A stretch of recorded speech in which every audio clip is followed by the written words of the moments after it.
Kami akan terus melakukan mengupdate data-data hasil uji petik kami di lapangan. Tadi ketika kemudian kami dapatkan data itu, kami akan memberikan saran perbaikan ke KPU di semua tingkatan, di provinsi maupun di kabupaten kota. Hari ini teman-teman KPU sedang memutakhirkan data pemilih berkelanjutan. Kita berharap bahwa seluruh masyarakat Jakarta juga memberikan dukungan, memberikan informasi baik kepada KPU maupun ke Bawaslu terkait dengan keluarganya yang kira-kira sudah meninggal. Betul. Dengan data dukung akte kematian tadi, atau memberikan informasi terkait dengan anggota keluarganya yang sudah masuk jadi TNI Polri atau kemudian sudah pensiun jadi TNI Polri, atau keluarganya yang memang sudah 17 tahun dan sudah bisa terdaftar dalam DPT, atau yang belum 17 tahun tapi sudah menikah.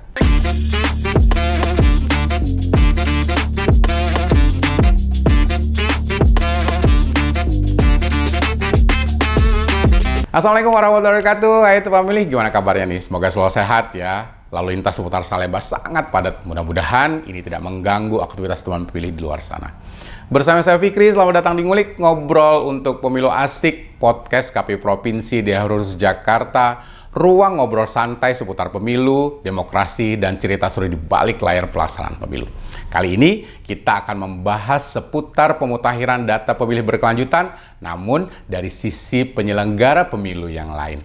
Telah hadir bersama kita bintang tamu khusus, yaitu anggota Bawaslu Provinsi Daerah Khusus Jakarta, Bapak Burhanuddin. Selamat datang Pak Burhan. Baik. Gimana kabarnya nih Pak? Baik. Sehat ya Pak? Sehat. Sebelum kita ngobrol serius tentang pemutakhiran data pemilih yang baru saja dilakukan plenonya ya Pak, ya. Tadi kita ngobrol sedikit, mungkin bisa dijelaskan kepada teman pemilih sebenarnya tugas Bawaslu secara umum apa sih Pak? Ya, tugasnya Bawaslu kan di Undang-Undang 7 tahun 2017 itu melakukan pengawasan terhadap seluruh tahapan pemilu atau pilkada yang dilaksanakan oleh KPU. Nah, terkait dengan daftar pemilih berkelanjutan, kami juga Bawaslu itu mengeluarkan peraturan Bawaslu nomor 1 tahun 2025 tentang pengawasan pemutakhiran data pemilih berkelanjutan. Kami juga mengawasi data pemilih yang hari ini sedang dimutakhirkan secara berkelanjutan oleh teman-teman KPU. Untuk semester 2 tadi ya Pak ya? Untuk semester 2. Kira-kira mungkin dari sisi Bawaslu, hal apa saja sih Pak yang menjadi tantangan terbesar dalam proses pengawasan pemutakhiran data pemilih yang dilakukan oleh KPU, khususnya di Provinsi Daerah Khusus Jakarta ini Pak? Ya, kita ketahui bersama bahwa selama ini kan data pemilih kita ini masih banyak orang meninggal. Masih ada orang yang tidak memenuhi syarat, termasuk misalnya orang yang belum 17 tahun, belum menikah, kemudian masuk dalam DPT. Masih ada TNI Polri yang kita temukan yang masih aktif, masih ada misalnya orang-orang yang kira-kira tidak memenuhi syarat tadi yang kemudian masuk dalam DPT. Itu yang memang menjadi concern kita hari ini, khususnya Bawaslu. Kami kemarin selama 1 bulan melakukan uji petik, mencari data-data terkait dengan orang meninggal yang memang masih ada dalam DPT pasca Pilkada DKI Jakarta 2024. Kami fokus di situ memastikan bahwa orang-orang yang sudah meninggal memang ini juga sudah ada akte kematiannya. Karena KPU kan mensyaratkan kalau mau dicoret di daftar pemilih harus ada akte kematian. Betul, harus ada evidence dan bukti dukung. Ya, ada bukti dukung. Kami pastikan itu. Ya. Tadi kami rekomendasikan sekitar 176 nama yang minta saran perbaikan ke KPU lah untuk dicoret karena itu tidak memenuhi syarat. Teman-teman KPU sebagian besar sudah ditindaklanjuti. Oke, seperti kita tahu yang tadi baru saja diketuk melalui pleno pemutakhiran data pemilih berkelanjutan ini ada sekitar 8,2 juta pemilih di Jakarta ya. Mungkin ada strategi khusus Pak, mungkin yang berbeda dengan provinsi lain yang mungkin data pemilihnya tidak sebesar di Jakarta untuk melakukan pengawasan terhadap pemutakhiran data pemilih ini Pak. Ya, Jakarta ini kompleksitasnya cukup tinggi ya, dengan jumlah penduduk yang cukup besar, kemudian rentang kendali wilayahnya juga yang cukup padat. Ini saya kira sulit, misalnya sangat memiliki kompleksitas yang sangat berbeda dengan provinsi lain. Saya kemarin turun uji petik di sekitar daerah Menteng sekitar ujung Menteng sana. Oh, itu cukup padat penduduknya. Kita jalan saja di situ hanya 2 RT itu bisa sejam lebih ketemu orang dan rumah yang padat depetan begitu kan, padat itu. Nah, ini saya kira kalau kemudian masyarakat Jakarta juga tidak sadar untuk memutakhirkan datanya, ini juga agak sulit memberikan informasi misalnya ke KPU, ke Bawaslu terkait misalnya keluarganya yang sudah meninggal tadi, atau keluarganya yang sudah menjadi TNI Polri, atau yang sudah pensiun dan sebagainya. Walaupun tadi bisa berkoordinasi dengan beberapa stakeholder, misalnya polisi, polisi, kemudian TNI dan sebagainya. Tapi kan data-data ini kan biasanya juga lambat naiknya kan gitu. Termasuk misalnya di Dukcapil untuk mengurus akte kematian kan di setiap wilayah ternyata berbeda-beda. Saya nemukan di lapangan di kelurahan ini berbeda. Di sini gampang, di sini agak susah. Dan butuh waktunya ya, butuh waktu. Di sini bisa diwakilkan oleh siapa saja, RT saja bisa mengurus. Ternyata di sini harus ahli waris yang ngurus di sekitar ini. Jadi kebijakan misalnya memang satu, tetapi pelaksanaan di lapangan biasanya berbeda. Setiap penanggung jawab itu berbeda-beda memperlakukan terkait dengan kebijakan kejadian yang sama ya, Pak. Kejadian yang sama. Ini yang saya juga jadi problem di DKI soal tadi bagaimana kemudian data pemilih ini zero soal orang meninggal. Betul. Dengan tadi catatan harus ada buktinya, data dukungnya akte kematian. Nah, sementara data akte kematian ini kan tidak semua orang memiliki. Tidak semua orang mau mengurus. Karena tadi soal mungkin ada yang agak sulit, ada yang mudah dan sebagainya. Mungkin mereka juga sudah mengurus tapi kemudian hilang. Hilang karena disimpan sama yang lain. Ya, ketika keluarganya sudah pindah, ini sudah nggak tahu simpan di mana dan sebagainya. Ini yang menjadi problem juga. Saya kira ini yang menjadi perhatian kita. Kami juga Bawaslu akan terus melakukan itu untuk menyampaikan terkait data-data yang sudah meninggal dengan data dukungnya. Ya, bagian dari pemutahiran data misalnya dinamisnya keluar masuk penduduk atau orang di Jakarta, ini seperti apa Pak? Kontrol dari Bawaslu untuk membantu pelaksanaan tugas pemutahiran data pemilih ini? Ya, kami juga kemarin sempat bertanya di beberapa wilayah terkait itu. Ada RT RW yang menyampaikan ini sudah pindah. Tetapi misalnya ini sudah pindah secara orangnya sudah pindah misalnya dari Jakarta Utara ke Jakarta Barat. Tetapi dia juga tidak bisa memperlihatkan misalnya tadi dia sudah mengurus surat pindah, tapi ketika kita minta surat pindahnya dia tidak bisa memperlihatkan itu. Ini yang jadi problem juga. Sebenarnya sudah pindah tapi dia tidak bisa memperlihatkan. Ini kan data dukung. Betul. Sementara ketika kemudian kita rekom ke KPU, ya ini tidak bisa dicoret karena tadi belum ada data dukung. Tidak ada data dukung. Sementara yang kita tanya yang menyatakan sudah pindah itu tidak bisa. Itu tadi mungkin ada tetapi dia tidak tahu dia simpan di mana, hilang dan sebagainya. Ini jadi problem juga. Problem juga soal pemutakhiran data pemilih di DKI Jakarta ini. Kemudian komunikasi dengan stakeholder, pihak-pihak yang berkepentingan terkait kendala-kendala di Bawaslu seperti apa Pak? Selama ini apakah ada dukungan penuh dari pemerintah provinsi misalnya untuk mendukung pelaksanaan tugas Bawaslu dalam hal pelaksanaan pemutakhiran data pemilih? Selama ini, selama 1 bulan kami melakukan uji petik, memang kami langsung ke lurah. Kami teman-teman kami di kabupaten kota berkoordinasi dengan mantan-mantan Panwascam, mantan-mantan Panwas kelurahan, berkoordinasi untuk bertemu dengan lurah. Kami kemudian bertemu dengan lurah untuk meminta izin untuk melakukan uji petik di wilayah. Mereka secara ini mendukung pelaksanaan ini untuk agar supaya pelaksanaan pilkada DKI Jakarta ke depan, khususnya misalnya pemilu di DKI Jakarta, itu data pemilihnya tadi tidak ada masalah. Karena tadi kenapa kemudian kami konsen juga terkait dengan tadi orang meninggal tidak boleh ada dalam DPT. Orang yang tidak memenuhi syarat tidak boleh ada dalam DPT, misalnya termasuk orang meninggal tadi, TNI Polri dan sebagainya. Karena kalau nanti pada saat pemilu atau pilkada itu masih ada surat pemberitahuan untuk memilih sementara orang meninggal, kemudian surat pemberitahuan itu kemudian digunakan oleh keluarganya, maka kan ada konsekuensi hukumnya. Betul, Pak. Selain kemudian PSU, bisa kemudian pidana pemilu. Itu yang kemudian kami edukasi selama kemudian uji petik ketika bertemu dengan masyarakat di bawah, ini kenapa kemudian harus turun. Karena tadi kami menghindari itu.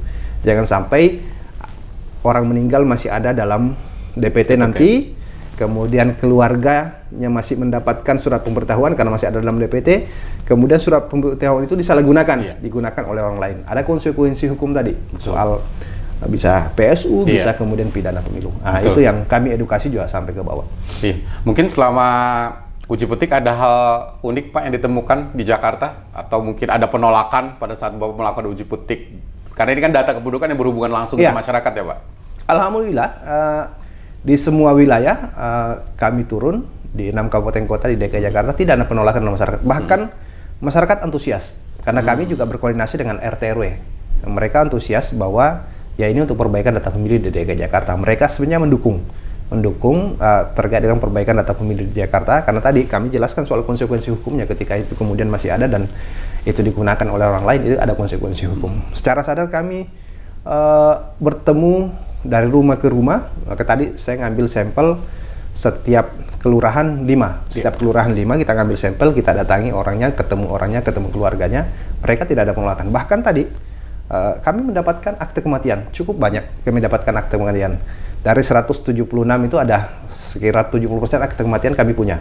Nah, yang lain minta mau dikirim by WA dan sebagainya, walaupun tadi belum sampai dan kami sudah sampaikan ke KPU terkait akte kematian itu. Artinya masyarakat juga tidak takut memberikan bahwa memang udah meninggal. Silahkan di ini, karena tadi mereka juga sadar, karena kita berikan edukasi bahwa ini kenapa harus dicoret. Ya, edukasinya tadi jangan sampai digunakan oleh orang lain hak pilihnya nanti ketika pemilu ada pilkada, ada konsekuensi hukum yang kemudian nanti terkait legitimasi apa ya terhadap hasil pemilu ya Pak. Iya.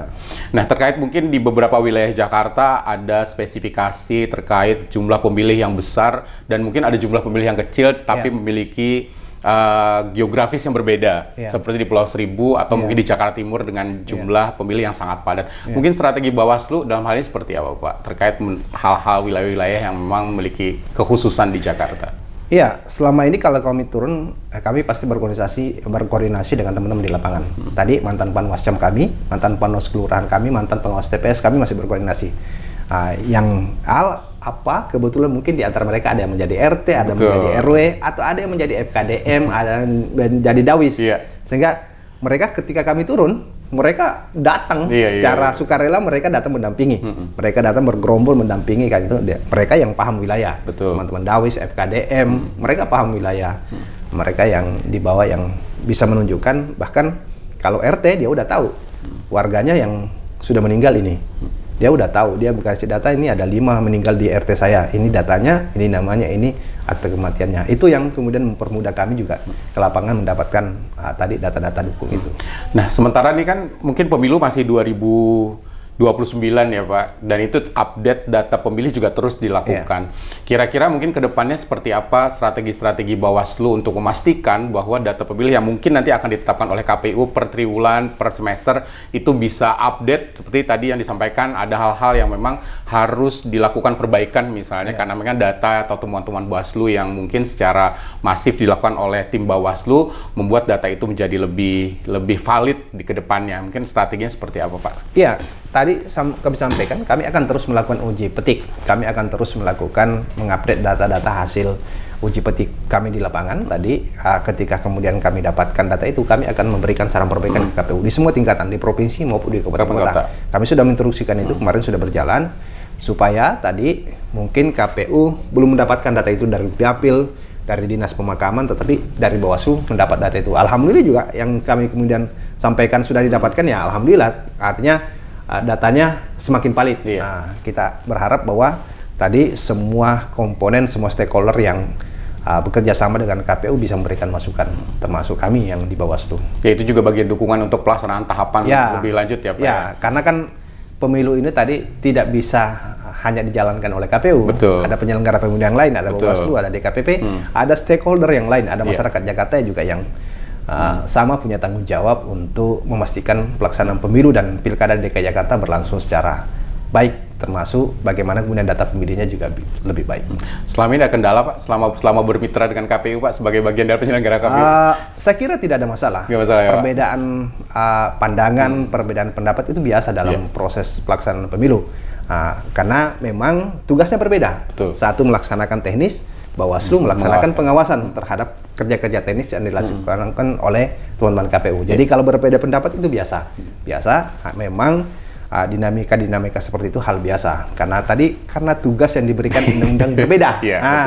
Tugas sudut pandang yang berbeda ya. Sudut pandang berbeda, tugas yang diberikan undang-undang berbeda. Satu melaksanakan teknis, satu mengawasi. Berbeda pendapat itu biasa. Iya biasa ya. Tapi selama ini sudah terselesaikan semua ya Pak? Ya, tidak ada. Rekomendasi Bawaslu semua juga terselesaikan. Ya, teman-teman KPU ketika kita memberikan rekomendasi atau saran perbaikan, teman-teman KPU menjawab saran perbaikan atau rekomendasi yang kami sampaikan. Walaupun mungkin ada hal yang tidak bisa dieksekusi karena tadi kekurangan data dukung dan sebagainya. Selama ini kan mungkin kita juga paham ya Pak terkait tugas Bawaslu, ada proses adjudikasi misalnya bagian dari pengawasan. Sebenarnya masalah terbesar dari proses penyelenggaraan tahapan secara umum maupun dari PDPP sendiri itu apa Pak dari sisi sudut pandang Bawaslu? Ya, kami kan Bawaslu ini diberikan tugas oleh undang-undang melakukan pencegahan, melakukan pengawasan, melakukan penindakan pelanggaran, melakukan penyelesaian sengketa proses pemilu atau pilkada. Nah, itu yang selama ini dijalankan oleh Bawaslu. Kendala sebenarnya, kendala kita ini kan selama ini misalnya masih ada kita temukan banyak dugaan pelanggaran di setiap tahapan. Tetapi ada mekanismenya kan, ada mekanismenya. Kami bisa jadikan temuan atau kemudian laporan oleh masyarakat. Dan yang pasti, ya kami akan menangani sesuai dengan prosedur peraturan perundang-undangan, termasuk tadi sengketa proses.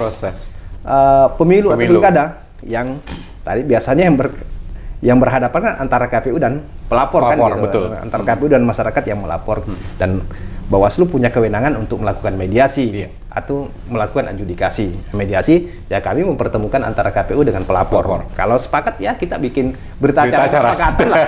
Tapi kalau tidak sepakat ya kita adjudikasi persidangan. Dan itu adalah tugasnya Bawaslu. Nah, kalau KPU menjadi terlapor dan Bawaslu bersidang, ya itu tugas yang undang-undang yang diberikan oleh dan kita harus ikuti prosesnya. Dan ya, itu harus diikuti prosesnya. Dan itulah tugas yang mungkin selama ini kok Bawaslu menyidangkan KPU, ya memang tugasnya Bawaslu untuk menyelesaikan sengketa proses pemilu atau pilkada itu. Temuan terbesar dari si permasalahan tahapan apa nih Pak dari Bawaslu?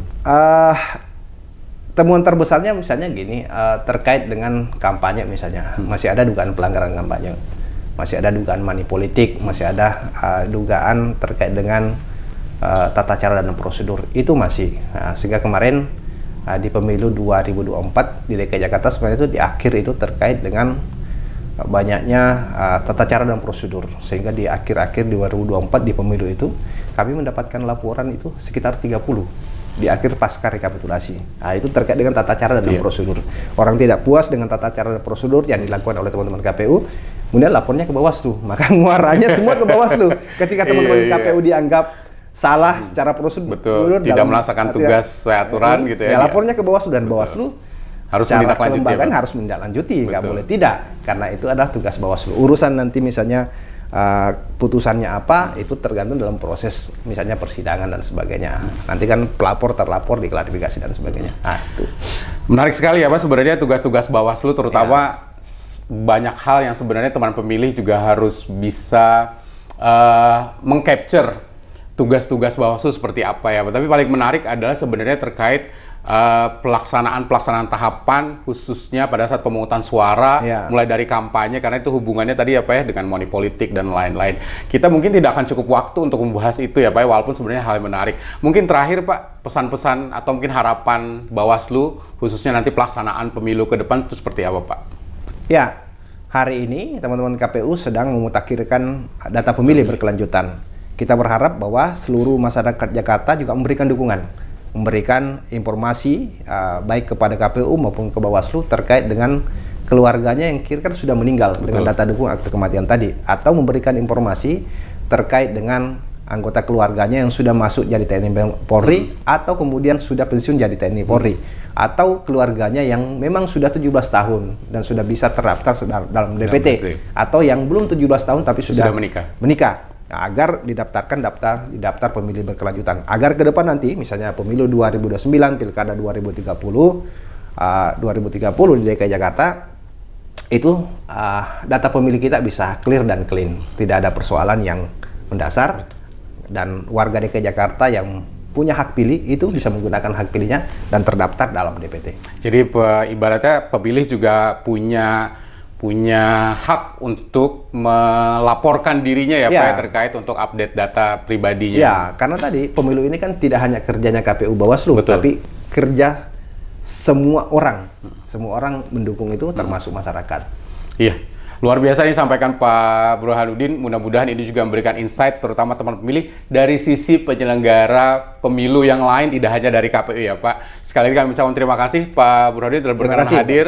Kami mengucapkan sekali lagi banyak terima kasih karena tentu saja banyak hal yang dapat kita ambil dari apa yang disampaikan oleh Pak Rudi. Mudah-mudahan nanti ke depan kita bisa ngobrol hal lain ya Pak, Ya. karena banyak hal yang menarik yang harus kita gali nih dari Bawaslu. Ya. Sekali lagi terima kasih Pak. Terima kasih. Hal-hal yang tadi disampaikan Pak Rudi mudah-mudahan juga memberikan gambaran bagaimana KPU itu bisa bekerja tidak hanya sendiri, tapi juga harus ada dukungan dari pihak lain, terutama penyelenggara lain, dan ini tadi disampaikan oleh Bawaslu, terutama Bawaslu Provinsi Daerah Khusus Jakarta. Kami ucapkan terima kasih atas segala atensinya. Mudah-mudahan ini juga menjadi sesuatu yang baru bagi teman pemilih, tidak hanya dari sisi KPU, tapi dari sisi juga Bawaslu. Kami juga terus mengajak teman pemilih untuk tetap menyaksikan podcast KPU Provinsi Daerah Khusus Jakarta, tentu saja dengan tema dan narasumber yang tidak kalah menarik. Sekali lagi kami ucapkan terima kasih. Jangan lupa untuk tetap menyaksikan podcast KPU Provinsi Daerah Khusus Jakarta, like, komen, dan subscribe podcast KPU Provinsi Daerah Khusus Jakarta. Kami mengucapkan mohon maaf jika ada hal-hal yang kurang berkenan. Wabillahi taufiq wal hidayah. Wassalamualaikum warahmatullahi wabarakatuh. Pak Burhan, terima kasih. Terima kasih.